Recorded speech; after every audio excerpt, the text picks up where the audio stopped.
Hello guys, so ito na yung ating tutorial kung paano tayo mag-setup ng trading sa lathe machine. Ang first natin na ginawa ay kinuha natin yung size ng thread. So ang nakuha natin ay 11 ppi. So inches yung ating isi-setup dyan mga idol. So pupunta lang tayo sa ating trading chart ng ating mga lathe machine or yung ating gagamitin na lathe machine. So punta tayo dun sa inches. So ayan, nakikita nyo yung 11. So ang tapat nyan ay number 5. So, yung lever na yan ay ilalagay lang natin dyan sa 5. So, yan, napakadali lang. And next naman natin ay yung 11. Susundan lang natin yan kung ano ang nakatapat dyan sa kanya. So, yan o. 1 by 1. So, ibig sabihin 1 by 1. Hanapin naman natin yung 1 by 1. So, ilagay lang natin yan dyan. And ito naman sa taas, ang kanyang nakasign ay inches. So, ilalagay din natin yan dyan sa inches na yan. So, 1 inches. So, napakadali lang. Naka-set up na tayo sa inches. So, ganun lang kadali. And then, patatakbuhin natin, pasasayarin natin yung ating talim para malaman natin kung tama yung ating setup. I-check natin yun. So, ang kanyang trading lever nga pala ay yan. Ibababa lang natin yan. So, mag-i-engage na yan siya mga idol. So, yan, ganun lang kadali ang mag-set up ng trading sa ating lathe machine.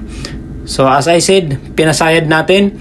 Then, isusukat natin o double check natin kung tama yung ating setup na trading. So, goods na yan mga idol. So, uumpisan na natin yan na tradean mga idol. Pero bago natin umpisan yan, ay isi-set up din natin yung kanyang angle. So, may gagawin tayo dyan mga idol. So, yan. Ang sunod natin na gagawin ay luluwagan lang natin yung ating compound. Yung may 4 yan o may 2 yan na bolt. Depende sa lathe machine nyo.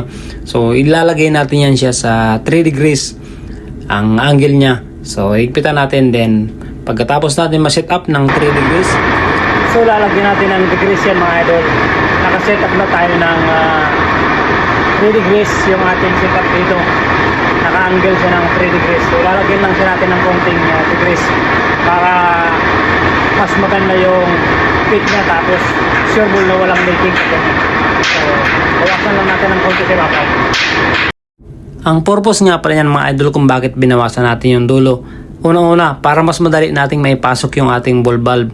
Dahil hindi mo yun may papasok hanggat hindi natin binawasan yan dahil malaki ang diameter niyan mga idol. Kaya yan ang purpose niyan ng ating degree. And also, yan ay naka-degrees na siya. So, sure bull yan, walang leak yan mga idol kasi naka-tapered siya. Pag hinigpitan mo lalo yang maglalak siya mga idol, lalo yang magsisild kasi naka-tapered. Unless kung diretso lang ang thread mo, may tendency pa yun na mag-leak.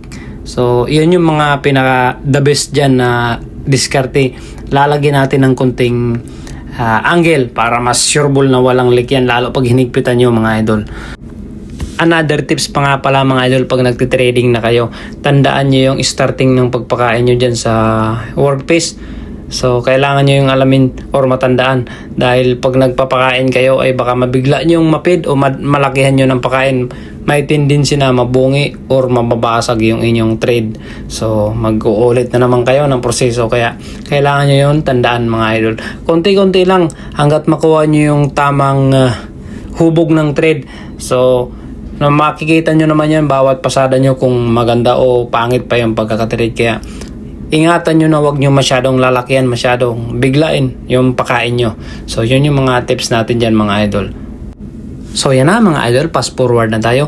Tapos na tayo mag-trading. Ang gagawin natin ay isusukat lang natin o isasalpak lang natin yung ating ball valve para malaman natin kung goods na yung ating trade o yung ating ginawa. So, kailangan natin isubok talaga siya mga idol kasi mahirap na pag tinanggal mo yan tapos babalik mo na, isasalang mo na naman. Kaya mas maganda dyan palang isubok na natin, itry na natin ipasok yung ating ball valve. So, ibig sabihin, okay na yan mga idol. At kung nakatulong nga pala sa inyo mga idol yung ating simple mga video dyan, yung tips and tricks, baka pwede naman paki-follow naman tayo, paki-share naman para mapanood pa ng ating mga baguhan dyan at mga magaya nila na may makuha silang mga idea sa ating mga ginagawa mga idol. So thank you so much. God bless you guys. Thank you for watching. Thank you.